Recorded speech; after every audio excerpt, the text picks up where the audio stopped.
రాజులు 2వ గ్రంథం 4వ అధ్యాయం 26వ వచనం. నీవు ఆమెను ఎదుర్కొనుటకై పరుగున పోయి నీవును నీ పెనిమిటియు నీ బిడ్డయు సుఖముగా ఉన్నారా అని అడుగుమని తన పనివాడైన గెహజీతో చెప్పి పంపెను. అందుకు ఆమె సుఖముగా ఉన్నామని చెప్పెను. పిమ్మట ఆమె కొండ మీద నున్న దైవజను యొద్దకు వచ్చి అతని కాళ్ళు పట్టుకొనెను. గెహజీ ఆమెను తోలివేయుటకు దగ్గరకు రాక దైవజనుడు ఆమె బహు వ్యాకులకముగా ఉన్నది, యెహోవా సంగతి నాకు తెలియజేయక మరుగు చేసెను. ఆమె జోలికి పోవద్దని వానికి ఆజ్ఞ ఇచ్చెను. చాలండి, ప్రార్థన చేసుకుందాం. మహోన్నతుడనేసి మీకు స్తుతులు స్తోత్రములు తండ్రి. అయ్యా, చదువుకున్న వాక్య భాగం తండ్రి, జ్ఞానించట్లో తండ్రి, వివరించట్లో తండ్రి, నా నోటి బోరగా మీరే ఉండి ఈ స్థలముతో తండ్రి అయా మీరు నడిపించబడిన ప్రతి బిడ్డతో తండ్రి అయా మీరే మాట్లాడి మీకు మహిమ కనపరచమని యేసు పరిశుద్ధ నామములో అడుగుచున్నాం తండ్రి, ఆమేన్.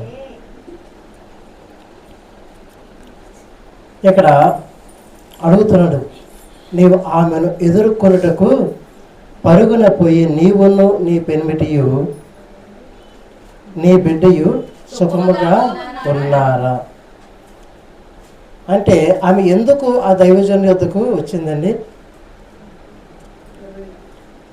ఆ దైవజను యొద్దకు ఎందుకు ఆమె వచ్చింది?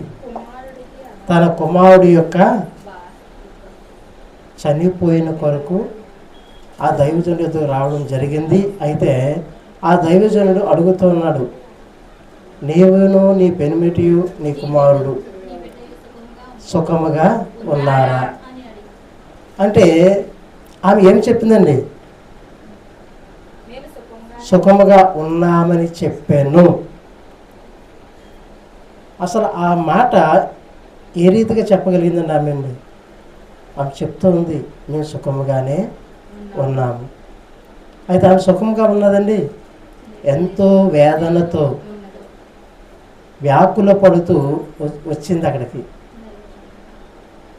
అయితే అక్కడ ఏరి అడుగుతున్నాడు, గెహజీని పంపించి అక్కడ అడగడం జరుగుతుంది, ఎలా ఉన్నారు మీరు అని ఆమెను అడుగుతూ ఉన్నాడు. అయితే మీరు సుఖంగా ఉన్నారా? అయితే ఆమె ఎందుకు వచ్చిందంటే ఆమె అడగకుండానే అక్కడ కుమారుడిని ఇవ్వడం జరిగిందండి. ఆమె దేవుని కొరకు ఆ దైవజనుడి కొరకు ఒక గృహం ఏర్పాటు చేసి ప్రార్థన కొరకు స్థలాన్ని ఏర్పాటు చేసి ఎంతో సంతోషంతో అడగకుండానే దేవుని కొరకు